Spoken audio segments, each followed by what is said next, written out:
আজকে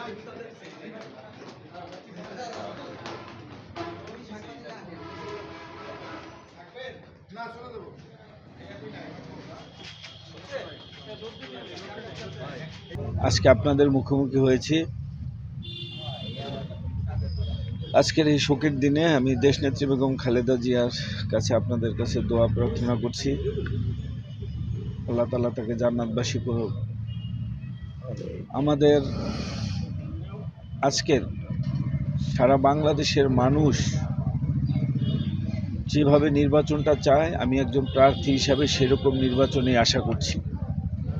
তার কারণ হচ্ছে দীর্ঘদিন মানুষ তার এই ভোট দান থেকে বঞ্চিত ছিল, মানুষ সঠিকভাবে তার ভোটটা দিতে পারে নাই। সেই কারণে স্বাভাবিক কারণে সারা বাংলাদেশের মানুষই চায় এবার একটা সুন্দর এবং সুষ্ঠু নির্বাচন হোক। আমরাও চাই সুষ্ঠু নির্বাচনের প্রতিনিধি হতে। আমাদের যে কষ্ট, এই যে গুম খুন আন্দোলন, ছাত্র জনতার আন্দোলন, জুলাই আন্দোলনের এই যে এত শহীদ, এত রক্ত, সকল কিছুর অর্জন কিন্তু একটি সুষ্ঠু নির্বাচন।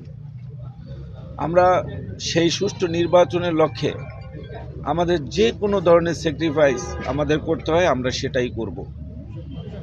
জনাব তারেক রহমান চায় আগামী দিনের বাংলাদেশ শান্তি, সমৃদ্ধি এবং সকল মানুষের সম্পৃক্ততার বাংলাদেশ।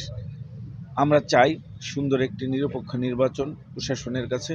আশা করি বাংলাদেশে যারা এখন এই নির্বাচন পরিচালনার কার্যে নিয়োজিত আছেন, সকলে যেন, আমরা প্রার্থী, ভোটার এবং প্রশাসন সকলে জানি সুষ্ঠু নির্বাচনের লক্ষ্যে আন্তরিক থাকি।